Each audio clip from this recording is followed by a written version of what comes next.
ITI electrical adventure channel में दोस्तों आपका स्वागत है। आज हम फिर से हाजिर हुए हैं। ये निमी असाइनमेंट सेमेस्टर 1 के जो मॉड्यूल 2 है उसमें से मैंने 19 क्वेश्चन पहले ही आपको प्रोजेक्टर क्लास में करा दिया था। अब बाकी के बचे हुए क्वेश्चन जो हैं आपके 33 क्वेश्चन इसमें मॉड्यूल 2 में, तो ये मॉड्यूल 2 दिया है ना, इसमें आपके बाकी के बचे जो क्वेश्चन है उसको हम यहाँ पे करेंगे। ठीक है, तो हर एक क्वेश्चन को सोचेंगे, डिटेल से बात करेंगे, क्योंकि अगर आपको रट्टू तोता बना दिया जाएगा, थोड़ा सा भी क्वेश्चन चेंज हो जाए तो आपके लिए दिक्कत हो सकता है। तो कोशिश करेंगे कि एक आध जो ऑप्शन है उसके बारे में भी बताया जाए और ये इमेज के माध्यम से आपको समझाया जाए। कोशिश करेंगे इमेज जो जरूरी होगा आपके लिए देंगे। ये जो इलेक्ट्रीशियन में, जैसे आप इलेक्ट्रीशियन के साथ साथ कुछ जो ज़रूरी ट्रेड होते हैं, जैसे फीटर के बारे में जानना, सीट मेटल के बारे में जानना और वेल्डर के बारे में कुछ जानना, तो ये वाला जो मॉड्यूल 2 है इसमें आपको इसी के बारे में, इसी ट्रेडों के रिलेटेड सारे क्वेश्चन आएंगे। आपके ट्रेड के रिलेटेड क्वेश्चन नहीं आ रहे हैं सारे। ये सीट मेटल यानी जो सीट मेटल का वर्क करते हैं, जैसे आप जहाज वहाज के जितने भी खोल बनते हैं, यानी बाहरी आवरण अंदरी आवरण जो बनाते हैं वो सीट मेटल का काम होता है। फिर फीटर हमारे आएंगे, फीटर और वेल्डर, इन सभी का काम इसमें क्या होता है, समाहित होता है। और उन्हीं के औजारों के बारे में हमको यहाँ पढ़ना है। ठीक है, तो आप लोग थोड़ा सा दिक्कत होगा तो इसे बस याद करने की कोशिश करिएगा। ठीक है, अब क्वेश्चन को हम स्टार्ट करते हैं। Which purpose of hem folding sheet metal work, यानी hem folding sheet metal work में क्या उद्देश्य होता है। ऑप्शन नंबर ए है वर्ग आपका डिब्बे बनाने में सहायता। ऑप्शन नंबर सीट मेटल की सरलता से मोड़ने के लिए, काटने और खुदे किनारे बनाने के लिए, क्षति को सीट से बचाने के लिए। तो यहाँ पे जो आपका ऑप्शन हो जाएगा, ऑप्शन नंबर आपका डी सत्य होगा कि सीट को क्षति से बचाना, prevent the seat of damage.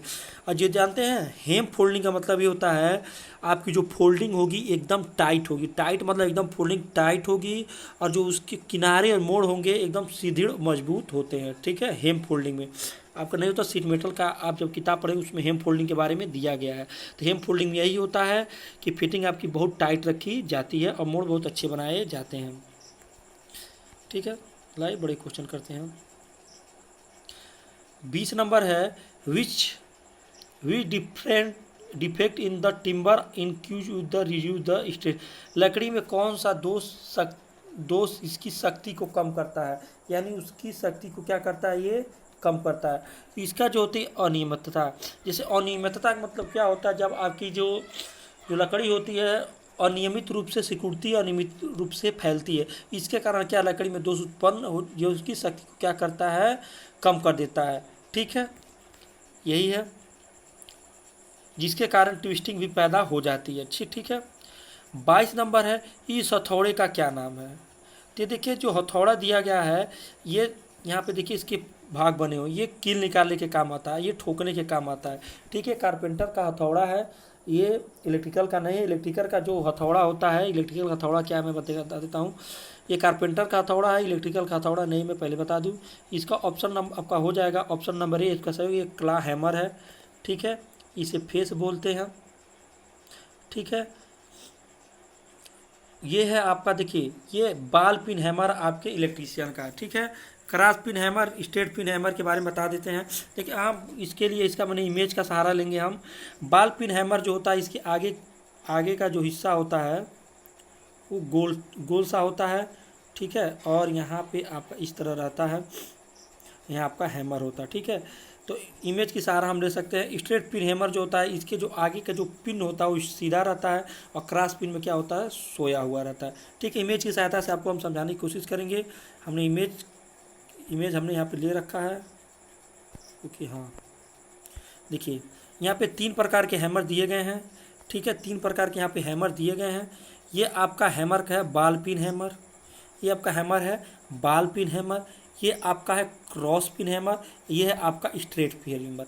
यानी जो इस फेस के सीधे में रहेगा, सीधाई में रहेगा, ठीक है, वो आपका स्ट्रेट पिन कहलाएगा। जो इस तरह सोया हुआ रहेगा आपका पिन, वो आपका क्रॉस पिन हैमर कहलाएगा। ठीक है, आपको समझ में आ गया होगा इमेज के माध्यम से। ठीक है, सबका अलग अलग यूज है। अब आगे चलते हैं अपने क्वेश्चन की तरफ। ये 23 नंबर है गलत सीजनिंग के कारण लकड़ी में कौन सा दोष उत्पन्न होता है। सीजनिंग, तो गलत सीजनिंग के कारण लकड़ी में कपिंग दोष आता है। ऑप्शन नंबर डी आपका यहाँ पे सही होगा, इसका होगा आपका कपिंग डोज से यहाँ पे आता है। ठीक है, आगे चलते हैं। मोस्ट इम्पोर्टेंट क्वेश्चन है, ठीक है, which the name of information formation thread mark X in the galvanised steel pipe joint, यानी पाइप जॉइंट की गिलोनाइड में ज्वाइंट करना होता है, थ्रेड में जो एक्स दिखाया गया इस निरूपण ये किसके कर रहा है, तो इसका जो निरूपण होता है हील कहलाता है, ये हील कहलाता है, ये हील कहलाता है। ऑप्शन में नहीं दिया है लेकिन फुल थ्रेड फ्रेम यहाँ पे दिया है, इसका ऑप्शन होगा हील कहते हैं इसे। ठीक है, 25 है, सीट के सिरों को मोड़ने हेतु किस प्रकार के नौज का प्रयोग किया जाता है।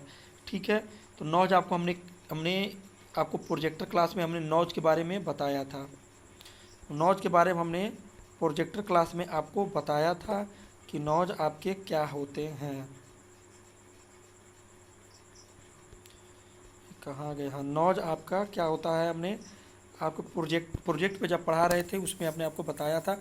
भी नौज जो आपका बना होता है इस आकार का बना होता है। ठीक है, ठीक है, तो इसका ऑप्शन क्या हो जाएगा कि सीटों के सिरों को मोड़ने से किस प्रकार नोच का प्रयोग किया जाता है।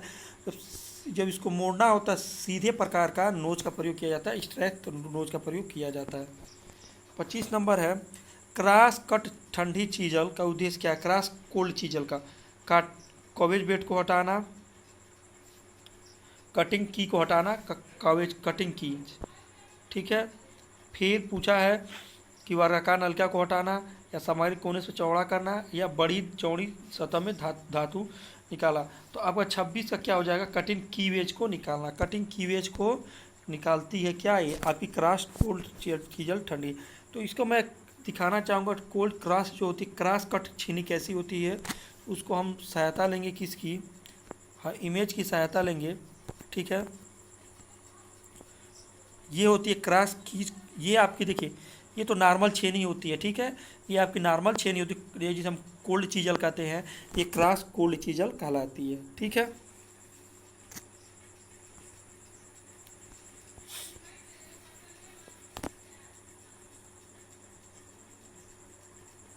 ठीक है, 26 का आपका हो गया। फिर हम आते हैं 900 मोड़ने हेतु, यानी 90 अंश का मोड़ लेने के लिए किसका प्रयोग करेंगे। हमने ये पहले भी हमने प्रोजेक्टर क्लास में बताया, तो ये क्वेश्चन जैसे लग रहा है रिपीट हुआ है। तो 27 का आपका ए हो जाएगा, वी नॉच का प्रयोग हम लोग करते हैं। ठीक है, उसके बाद है आपका लकड़ी की इतरित कटिंग के लिए किस प्रकार कटिंग दस्तावेज आरी का प्रयोग करते हैं। आंतरिक, आंतरिक मतलब क्या होता है, यानी एक लकड़ी है, इसके यहाँ पे अगर कटिंग करनी किस प्रकार की आरी का प्रयोग करें, कंपास, की होल, कपिंग सा या फ्रीज सा। तो देखिए की होल आपको समझ आया है कि की होल कैसा होता है, गोल सा आपका की होल होता है। किसी भी कहीं भी ताले के अंदर की होल देखे होंगे तो अंदर में होती है, तो यानी ऑप्शन नंबर बी आपका आता है। ठीक है, ऑप्शन नंबर बी आपका सही है, की होल। ठीक है, आगे चलते 29 नंबर, सीट मेटल कार्य के लिए किस उपयोग की जाने स्टेक का क्या नाम है। तो बहुत पहले हमने बता रखा है, अगले ही वीडियो में हमने इसे बता रखा है, इस पर कई क्वेश्चन आपके बने। तीसरे हम लोग थे ब्लो हार्न, हमने इसको किसके रूप से डिफाइन किया था आपको प्रोजेक्टर क्लास में कि हल के अनुसार होता है, हर जैसे गांव में जो हल होते हैं उसके अनुसार। देखिए ये मुठिया हो गई और ये आपका जोतने वाला हो गया, ये जोठा बांधने के लिए बैल के साथ हो गया। ठीक है, तो इसे करते हैं, बोलते हैं आपका ब्लो हार्न स्टिक। ठीक है, इसे बोलते स्टैक, ब्लो हार्न स्टेक। ये इसका प्रयोग आप नहीं करेंगे, इसका उपयोग आपके सीट मेटल भैया लोग करेंगे। ठीक है, what is the name of the tool, औजार का क्या नाम है। तो देखिए ये दिया है क्ला हथौड़ा। क्ला हथौड़ा क्या होता है, कील निकालने का होता है। ये तो कील निकालने वाला है नहीं, कील निकालने वाला है नहीं। ठीक है, ये सिंपली आपका बना हुआ कि इसके अनुसार चिपिंग के लिए इसका प्रयोग किया जा सकता है। इसे टेक्सास हैमर कहते हैं, क्या कहते हैं, टैक्स हैमर कहते हैं। तो टैक हैमर कैसा होता है इसको हम दिखा देते, क्रॉस पिन आप बता दिए, स्ट्रेट पिन बता दिए, टैक्स हैमर बता देते कैसा होता है। इसके लिए इमेज की सहायता हम ले सकते हैं। ये आपका देखिए ये होता है टेक्स्ट, ये होता है आपका स्टैक जो यहाँ पे दिया हुआ था उसका। ठीक है, ये आपका देखिए ये हेटेक स्टैक है, हेटेक स्टेज है, ये ब्लो हार्न स्टेज है, और ये आपका क्ला हैमर है। क्ला नहीं, वो सॉरी कला हैमर नहीं है, ये आपका टैक्स है, हथौड़ा है, टैक है हैमर। 31 नंबर है, which type chisel is use for sparing metal shape chain chilling, यानी चेन ड्रिलिंग के बाद धातु को अलग करने किस प्रकार का छेनी का प्रयोग किया जाता है। तो इसके लिए जब चेन ड्रिलिंग होता है तो आप प्रयोग करेंगे किसका, जालीदार छेनी का। मटेरियल को निकालने के लिए जालीदार छेनी का प्रयोग हम लोग करते हैं। 32 नंबर है, 32 नंबर है आपका, किस प्रकार के स्टेक का उपयोग शंकु आकार लेखों का रिवेटिंग या सीमिंग करने के लिए किया था। शंकु आकार के, शंकु आपको पता है कैसा होता है, 8वां 9वां में पढ़ ही लिए आप शंकु क्या होता है। तो इसका आपका हो जाएगा blow horn stake. Blow horn stake जो आपको हमने दिखाया हल के अनुसार, जो आपको हम बताते हैं, हम अपनी इस भाषा में हल के अनुसार बताते हैं, ठीक है। लकड़ी के गांठ दोष के कारण होगा, तो लकड़ी का गांठ किसके कारण होता है, अत्यधिक मात्रा में क्या होता है, शाखाएं की वृद्धि, जितना उसमें बहुत ज़्यादा अगर शाखाएं निकलेंगी तो उसमें गांठ बहुत ज़्यादा होगी। ऑप्शन नंबर सी आपका सही होगा, ठीक है। आगे क्वेश्चन भी हम लोग इसी तरह करते रहेंगे। आज के लिए इतना ही, और वीडियो में बने रहिएगा, नेक्स्ट वीडियो भी जल्दी अपलोड कर देंगे, और आप लोग अच्छे से अपनी तैयारी जारी रखिए। आज के लिए इतना ही, फिर मिलते हैं नेक्स्ट वीडियो में।